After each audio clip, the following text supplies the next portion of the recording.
আশা করি আল্লাহর রহমতে তোমরা সকলেই ভালো আছো। আমি মোহাম্মদ বদিউজ্জামান তালহা তোমাদের সাথে আছি। আমার পক্ষ থেকে সবাইকে আন্তরিক শুভেচ্ছা এবং অভিনন্দন।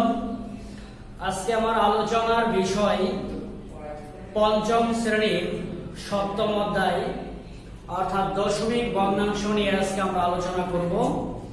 এই দশমিক ভগ্নাংশের যে গুরুত্বপূর্ণ বিষয়গুলো এবং গুরুত্বপূর্ণ বেসিক বিষয়গুলো আমাদের জানা দরকার, সেই বিষয়গুলো আমরা জানব এবং এই দশমিক ভগ্নাংশের গুণ সম্পর্কিত কিছু গুরুত্বপূর্ণ অঙ্ক আমরা সমাধান করব এবং আমাদের সময়ে যদি সংকলন হয় তাহলে আমরা ভাগের কিছু অঙ্ক আছে করার চেষ্টা করব।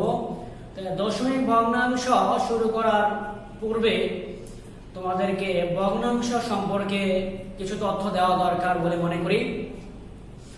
ভগ্নাংশ বলতে কি বোঝায়? ভগ্নাংশ তোমরা 3-4 পড়ে আসছো যে ভগ্নাংশ হচ্ছে কোনো বস্তু বা কোনো পরিমাণের যে অংশ বিশেষ তাই হলো ভগ্নাংশ। কোনো বস্তু বা পরিমাণের যে অংশ তাকে বলা হয় ভগ্নাংশ। আর ভগ্নাংশর নামের সাথে কিন্তু এর একটা সম্পর্ক বা এখান থেকে আমরা তথ্যটা খুঁজে পাই। যেরকম ভগ্নাংশ মানে সে পূর্ণ অংশ না, ভাঙা অংশ বা খণ্ডিত অংশ। অর্থাৎ ভাঙা অংশ বা খণ্ডিত অংশই হলো ভগ্নাংশ।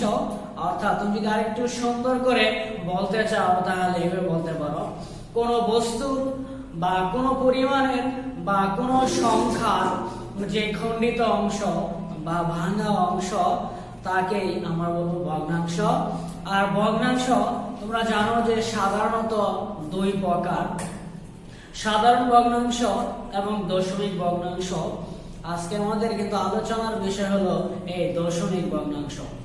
যাই হোক, এই সাধারণ ভগ্নাংশ সম্পর্কে তোমরা পড়েছো যে সাধারণ ভগ্নাংশ হলো 3 প্রকার।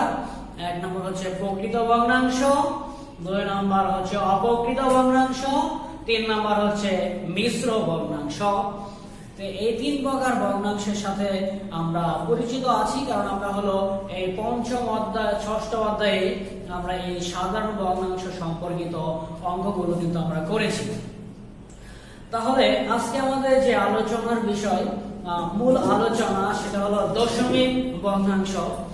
আমাদের পরিচয় হওয়া দরকার যে দশমিক ভগ্নাংশ বলতে কি বোঝায়।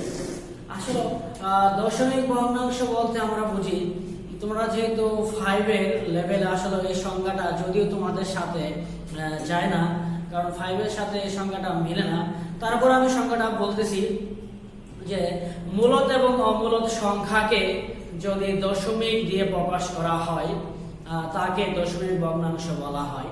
এখন তোমাদেরকে মূলত এবং অমূলত সংখ্যা বোঝানো একটু কঠিন হয়ে যাবে, কারণ তোমরা তো 5 লেভেল। আচ্ছা, মূলত সংখ্যা হলো যেগুলা পূর্ণ সংখ্যা আছে, যেগুলার মান হচ্ছে নির্দিষ্ট 1, 2, 3, এগুলো হচ্ছে মূলত সংখ্যা, পূর্ণ সংখ্যা। যাই হোক, অমূলত সংখ্যা হলো যেগুলা দশমিকের পরে অসীম পর্যন্ত সংখ্যা থাকে। যাই হোক, আমি ওইদিকে আলোচনা করতেছি না। দশমিক ভগ্নাংশের সংখ্যাটা আর একটু সহজে দেওয়া যায় কিনা দেখো। যদি দশমিক ভগ্নাংশের সংজ্ঞাটা আমরা এইভাবে দেই যে তোমার যে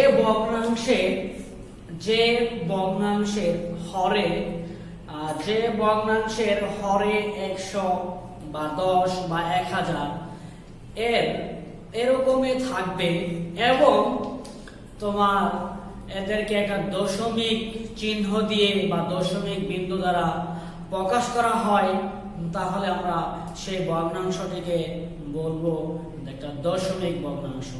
ঠিক আছে, দশমিক ভগ্নাংশ দেখেন আর একটু রিপিট করতেছি আরেকবার, যে ভগ্নাংশের হরে 10, 1000 বা 100 এরকম ভাবে থাকবে, অর্থাৎ 10-এর ঘাত হিসেবে থাকবে 10, 100, 1000, 10,000 এরকম ভাবে থাকবে এবং একটা দশমিক বিন্দু দিয়ে তাকে প্রকাশ করা হবে, অর্থাৎ সেই ভগ্নাংশটিকে প্রকাশ করা হবে, তাহলে আমরা সেই ভগ্নাংশটিকে দশমিক ভগ্নাংশ বলতে পারবো। মনে করো যদি আমি লিখি 0.21, তাহলে এখানে লক্ষ্য করো যে দশমিকের জন্য আমরা একটা 1 ব্যবহার করি, আর দশমিকের পরে যতগুলো অঙ্ক সংখ্যা থাকে ততগুলো আমরা শূন্য ব্যবহার করি, শূন্য দিয়ে দিই, তার মানে তখন কিন্তু দশমিক উঠে যাবে। তাহলে দেখো এখানে কিন্তু আমাদের 100 কে আমরা হর হিসেবে ব্যবহার করেছি, অর্থাৎ 10 100 এরকম 10 এর ঘাত হিসেবে আসতেছে। তাহলে এই দশমিক 0.21 সেটি হলো আমাদের দশমিক ভগ্নাংশ সংখ্যা। এখন দেখো আমরা এখান থেকে ক্লিয়ার হব যে বিষয়গুলো, দশমিক ভগ্নাংশে কয়টি অংশ থাকে, অর্থাৎ দশমিক ভগ্নাংশে কয়টি অংশ থাকবে। আমরা লিখেছি 40.21, এই 40.21 থেকে আমরা এই বিষয়টি ক্লিয়ার হব। এই 40 দশমিকের আগের যে অংশটুকু আছে সেই অংশটুকু হলো পূর্ণ সংখ্যা, অর্থাৎ দশমিকের আগে যে অংশটুকু থাকবে সেটি হলো পূর্ণ সংখ্যা, তাকে আমরা পূর্ণ সংখ্যা ধরি। এখানে আরেকটা অংশ হলো দেখো এই যে দশমিক বিন্দু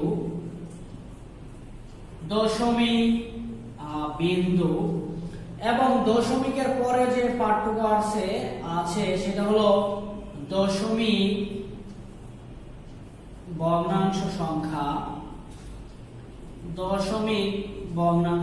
বা ভগ্নাংশ সংখ্যা বলতে পারি, আমরা ভগ্নাংশ সংখ্যা বলতে পারি।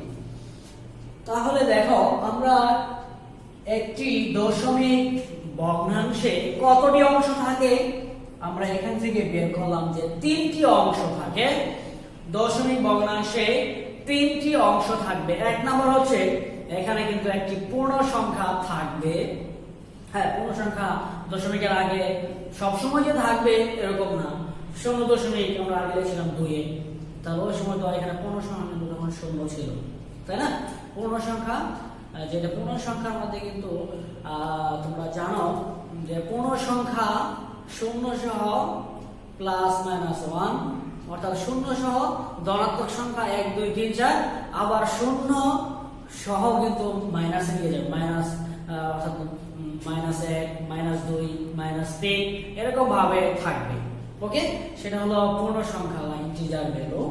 যাই হোক, তাহলে কিন্তু এখানে পূর্ণ সংখ্যা একটা পার্ট হলো পূর্ণ সংখ্যা, আর এটা হলো দশমিক বিন্দু থাকবে, আর এটা হলো দশমিক ভগ্নাংশ সংখ্যা। দশমিকের পরে যা থাকবে সেটা থাকবে ভগ্নাংশ সংখ্যা বলা হবে।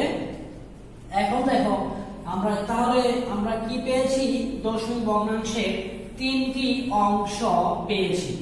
এখন একটু লক্ষ্য করো, দেখো যে এখান থেকে আমরা আরো কিছু গুরুত্বপূর্ণ বিষয়গুলো দেখব। যদি আমি এখানে দেখো লিখেছি 40.214, তাহলে এখানে একটা জিনিস ভালো করে বুঝতে হবে। তোমরা অনেকে বলে ফেলো 40.214, এটা আমি কখনোই অ্যাকসেপ্ট করি না। এবং যখন আমি বাচ্চাদেরকে জিজ্ঞেস করি প্রশ্ন, অনেকে আনসার দিলে তখন সাথে সাথে আমি কিন্তু বলে দিই, দেখো তোমার এটা কিন্তু ভুল হয়েছে। কারণ হলো দশমিকের পরের যে অঙ্ক সংখ্যাগুলো আছে, অর্থাৎ যে একটা ডিজিট তোমাকে উচ্চারণ করতে হবে, অর্থাৎ একটা সংখ্যা তোমাকে উচ্চারণ করতে হবে। এই জন্য পড়তে হবে 40.214। তুমি কখনোই 214 বলতে পারবে না, বললে তোমার ভুল হবে। ওকে, দেখো আমরা এখান থেকে দেখব যে দশমিকের এই যে দশমিক যে বিন্দুটি আছে, দশমিক বিন্দুর বা দশমিক বিন্দু বা দশমিকের পরে যে প্রথম অঙ্কটি আছে, প্রথম যে অঙ্ক সংখ্যাটি আছে তাকে বলা হয় কি তাকে বলা হয় হচ্ছে দশক, তাই না? এটা হলো দশক বা এখান থেকে প্রথমটিকে বলা হবে দশক বা দশমাংশ, পরটিকে বলা হবে দশমিকে। দেখো দশমিক যে বিন্দুটি আছে, এই দশমিক বিন্দু দ্বিতীয় যে গড়টিকে সেটাকে বলা হবে শতাংশের গড়, সেটি হলো শতাংশের গড়। ওকে, তাহলে দশমিক বিন্দুর বা দশমিকের পরে যে তৃতীয় গড়টি আছে সেটিকে বলা হবে কি? সহস্রাংশ, তাই না? কারণ প্রথমটাকে দশমাংশ বলছো, পরটাকে শতাংশ বলছো, পরটা বলবো সহস্রাংশ, তাই না? সহস্রাংশ। তোমরা হয়তো বা বানানগুলো ভুল করবে, আমি লিখে দিচ্ছি। শতাংশ, দ্বিতীয় গড়কে শতাংশ, এটাকে বলা হবে শতাংশ, তৃতীয় গড়কে বলা হবে সহস্রাংশ। ওকে, এইভাবে এদের কিন্তু বাকিগুলোকে আমরা নামকরণ করতে পারি। এখন তোমাদের সমাপনীর যে বই আছে, পিএসসির বই, অর্থাৎ সেই বইয়ে যে কিছু অঙ্ক দেওয়া আছে, সেই অঙ্কগুলো কিন্তু আমরা আজকে বই রিলেটেড যে অঙ্কগুলো আছে এবং যেগুলো তোমাদের সমাপনী পরীক্ষায় প্রায়শ দেখা যায় আসতে, সেই অঙ্কগুলো কিন্তু আমরা আজকে সমাধান করার চেষ্টা করব, বিশেষ করে সংক্ষিপ্ত। ওকে, দেখো একটি প্রশ্ন প্রায় এসে থাকে, দেখো 0.1 দ্বারা এরকম টাইপের, 0.1 দ্বারা মানে কতটি, লিখে দাও, কতটি 0.1 দ্বারা 1.5 গঠিত হয়? এটা প্রশ্ন হলো কতটি 0.1 দ্বারা 1.5 গঠিত হয়। আমি এই বিষয়টাকে তোমাদেরকে একটু এক্সপ্লেইন করব। দেখো কতগুলো আমাদের দশমিক 1 লাগবে, তুমি যদি খেয়াল করো, দশমিক 1 আমরা যদি যোগ করি, দেখো আমি একটু এক্সপান্ড করতেছি বিষয়টা। দেখো এখানে আছে কয়টি আছে? 1 2 3 4 5। তাহলে তুমি যোগ করো, যোগ করলে কি হবে? এখানে আমরা যোগ করতেছি, যোগ 5টি 1 আছে আর দশমিক তার জায়গায় বসবে। আর দেখো এখানে হলো কত? হলো 0.5। এখন এর সাথে যদি তুমি আরো 5টা যোগ করো, মানে আরো 5টা যোগ করলে তো রেজাল্ট এটাই আসবে, তার মানে 0.5। এখন যোগ করো 5 আর 5 10, 10 এর কি 10 এ 10 হবে, দেখো কারণ এখানে 0 আছে তো তাই 10 হয়ে যাবে। দশমিক তোমার এখন কত গড় বামে আসবে?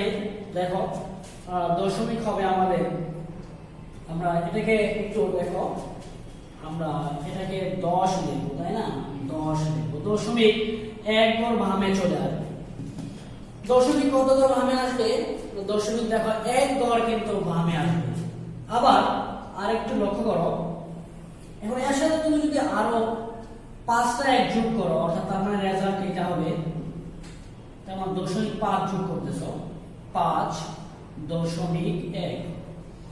তার মানে এখানে আমি যে জিনিসটা তোমাদেরকে বলতে চাচ্ছি, 0.1 দ্বারা 1.5 গঠিত হওয়ার জন্য, গঠিত হওয়ার জন্য 0.1 দ্বারা 1.5 গঠিত হওয়ার জন্য আমাদের কতটি 0.5 লেগেছে? দেখো এখানে হলো 5টি, এখানে আমরা আরো 5টি যোগ করেছিলাম 5টি, এখানে আমরা 5টি নিয়েছি।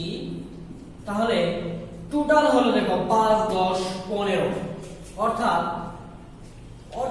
0.1 দ্বারা 1.5 গঠিত হওয়ার জন্য আমাদের 15টি 0.1 লাগবে, অর্থাৎ 0.1 লাগবে 15টি 1.5 গঠিত হওয়ার জন্য। ওকে, আশা করি বিষয়টি তোমাদের ক্লিয়ার হয়েছে। এখন তোমাকে যদি বলে এটাকে একটু চেঞ্জ করে দাও, এটাকে আমরা একটু চেঞ্জ করে দিলাম, 0.1 কতটি 0.1 দ্বারা 2 গঠিত হবে? এখানে খেয়াল করো, 2 গঠিত হওয়ার জন্য তোমার কতটি লাগবে? এখানে লাগবে তোমরা নিশ্চয়ই যে আগের অঙ্কটি যে করেছি সেটা যদি বুঝে থাকো তাহলে তোমরা নিশ্চয়ই এই প্রশ্নটির আনসার দিতে পারবে। কারণ হলো এখানে 0.1 লাগবে হলো 20টি। কারণ হলো আমরা পেয়েছিলাম যে 15টির জন্য হলো 1.5, আর যখন 5.5 যোগ হবে তখন হয়ে যাবে কিন্তু 2। তার মানে আরো 5টি এর সাথে সংযুক্ত হলে হবে 20টি 0.1 প্রয়োজন। অর্থাৎ তোমার 0.1 দ্বারা 20 গঠিত হয়, 0.1 দ্বারা 2 গঠিত হওয়ার জন্য আমাদের 20টি 0.1 প্রয়োজন। এখন এই অঙ্কগুলোকে কিন্তু আমরা আরেকটি নিয়মে করতে পারি। তোমরা এই অঙ্কটি কিন্তু এভাবে করতে পারো, অথবা এখন যে তোমাদেরকে নিয়মটি বলবো সেটিও তোমরা ম্যানুয়ালি বের করতে পারবে। দেখো, অর্থাৎ যদি তোমাকে আমরা একটু বড় সংখ্যার কথা যদি চিন্তা করি, তাহলে বড় সংখ্যা মনে করো কতটি 0.01 লাগবে? 0.1 লাগবে। দেখো কতটি 0.1 লাগবে? 0.19 গঠিত হওয়ার জন্য। অর্থাৎ কতটি 0.01 দ্বারা 0.19 গঠন করা যাবে? প্রশ্নটি তোমাদের আশা করি তোমরা বুঝতে পেরেছ। তাহলে এটার জন্য আমরা তো ওইভাবে করতে পারবো বা এইভাবে করতে পারবো। কিভাবে? দেখো, অর্থাৎ 0.19 কে তুমি এই সংখ্যা দ্বারা তুমি ভাগ করে দিলে। ওকে, ভাগ করে দিলে তোমার যে রেজাল্ট পাবে সেটা হবে তোমার আনসার। দেখো, আমরা এখন একটু চিন্তা করি। এই দশমিককে আমরা উঠাই দেওয়ার জন্য আমরা 1 নিয়ে আসি, আর দশমিকের পরে যতগুলো অঙ্ক সংখ্যা থাকবে ততগুলো কিন্তু আমরা শূন্য বসাবো। তা আমি আগেও বলেছি তোমাদের। দেখো, শূন্য বসানো কি, তাহলে উপরে কিন্তু দশমিক উঠে গিয়ে 9 আসলো, বা এখানে দেখো দশমিকের জন্য 1 আর 2টা ঘর আছে, 2টা শূন্য বসবে। খেয়াল করো, এখানে পেয়েছি 19, এখানে পেয়েছি 100। ভাগ থাকলে গুণ হয়ে গেলে উল্টে যাবে, অর্থাৎ এটি দিগবাজি দিয়ে লাফ দিয়ে সে উপরে উঠবে, আর 1 সে লাফ দিয়ে সে নিচে নেমে যাবে। এখন এটা কাটা যাবে। দেখো, হয় আনসার হলো 19। অর্থাৎ তোমার 0.01 ধারা 0.19 গঠিত হওয়ার জন্য কতটি 0.1 লাগবে? 19টি 0.01 প্রয়োজন। 19টি 0.01 তোমার প্রয়োজন এত গঠিত হওয়ার জন্য। এখন আমরা আরেকটু তোমাদের বইয়ের আরো কয়েকটি অঙ্ক দেখি। আমরা দেখবো এখন কতটি 0.001 দ্বারা 0.195 গঠন করা যাবে। তো খেয়াল করো, তোমার এখানে বলেছে তোমার কতটি 0.001 লাগবে 0.195 গঠিত হওয়ার জন্য।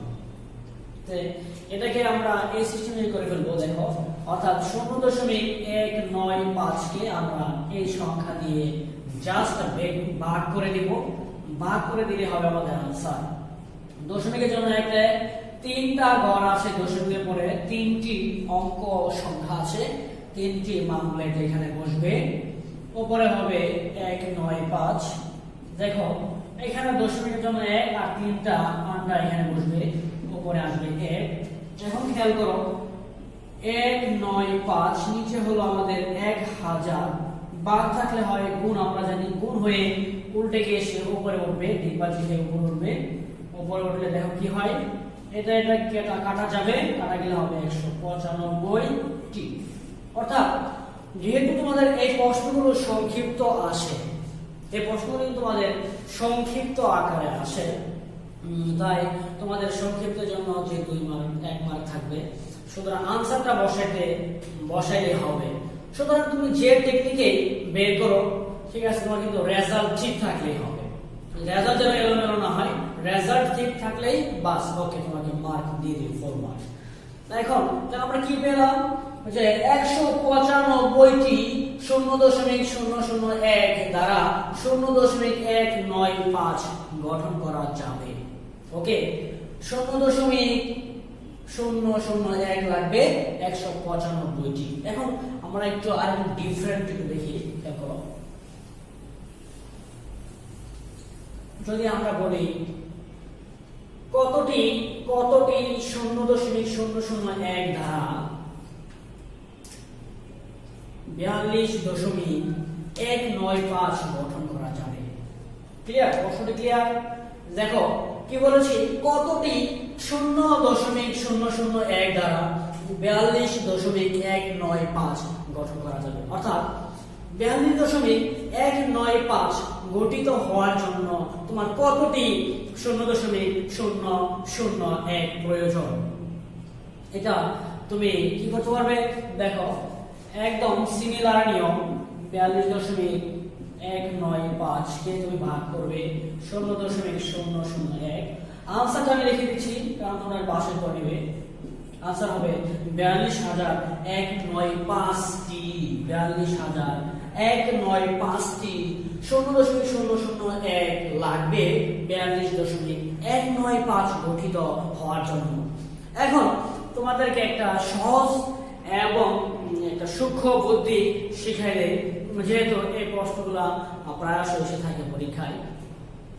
এটার জন্য তুমি খেয়াল করবে, দেখো দশমিক যদি সেম জায়গায় থাকে, এখানে ছিল 0.3 ঘর আগে, এখানে কত ঘর আগে, এখানে হলো দশমিক হলো 3 ঘর বামে, এখানে হলো 3 ঘর বামে দশমিক। যদি দশমিক সেম জায়গায় থাকে, মানে একই জায়গায় থাকে, তাহলে আনসার হবে দশমিক বাদে বাকি। ওকে, অর্থাৎ 42.195। যদি তোমাকে এরকম বলা থাকে, দেখো তোমার কতটি 0.1 দ্বারা 1.5 গঠিত হবে, তাহলে দশমিক এখানে 1 ঘর বামে আছে, এখানে 1 ঘর বামে আছে, আনসার হবে দশমিক কোটে গিয়ে 15। আশা করি বুঝতে পেরেছো। যদি এরকম না থাকে 0.01